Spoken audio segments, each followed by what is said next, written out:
দেখেছেন কি সুন্দর চমৎকার বিকেল, নৌকো দিয়ে ঘুরতে আসলে অনেক সুন্দর দৃশ্য না?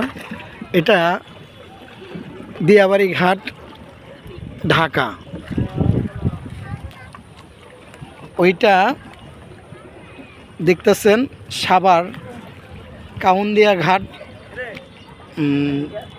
ঢাকা। এখানে পারাপারের মাধ্যম হলো নৌকো। সেই নৌকো দিয়ে আমরা এখন পার হচ্ছি।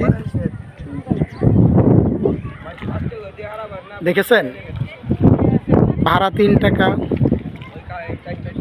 ভালো থাকবেন, আবার নিয়ে আসবো অন্য কোনো রিসোর্টে, সেটা ভালো থাকবেন।